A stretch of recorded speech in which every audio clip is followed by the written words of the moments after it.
আমার বারবিকিউর জন্য পেঁয়াজের কলি একদম রেডি, পারফেক্ট হয়ে গেছে। প্রথমে একটা ডিম ফাটিয়ে নিলাম, তারপরে সামান্য একটু লবণ দিয়ে দেব। লবণ দেওয়ার পরে একটু মরিচের গুঁড়ো দিয়ে দেব, আর একটু আমি জিরার গুঁড়ো দিয়ে দেব, একটু গরম মশলার গুঁড়ো দিয়ে দেব। আমি গ্রামের মেয়ে তো, সেই জন্য এরকমভাবে তৈরি করতেছি। আপনারা বানাইলে কমেন্ট করে জানাবেন কেমন হইলো আমার এই বারবিকিউটা।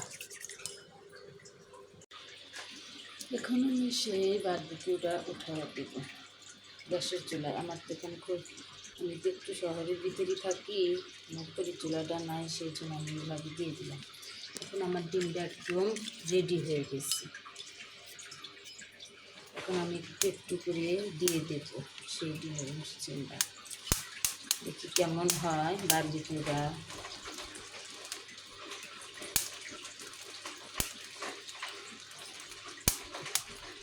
সবাই বলবে নাকি পাগল নাকি ডিমটা নষ্ট করতেছি, একবার ট্রাই করে দেখি কেমন হয়। কি সুন্দর হয়েছে আমার এখন বারবিকিউ। আমি এখন আমি করে খেয়ে নেব, সেই মজা হবে। আমার পেঁয়াজের গুলি খুবই মজা, খুবই পছন্দ হয়, এটা আমার খুব পছন্দের জিনিস।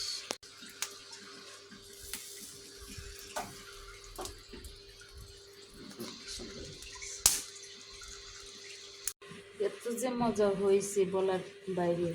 আপনারাও একবার হলেও বাসায় ট্রাই করবেন এইটা। আমার কাছে দারুণ মজা হয়েছে, দারুণ, ফের মজা।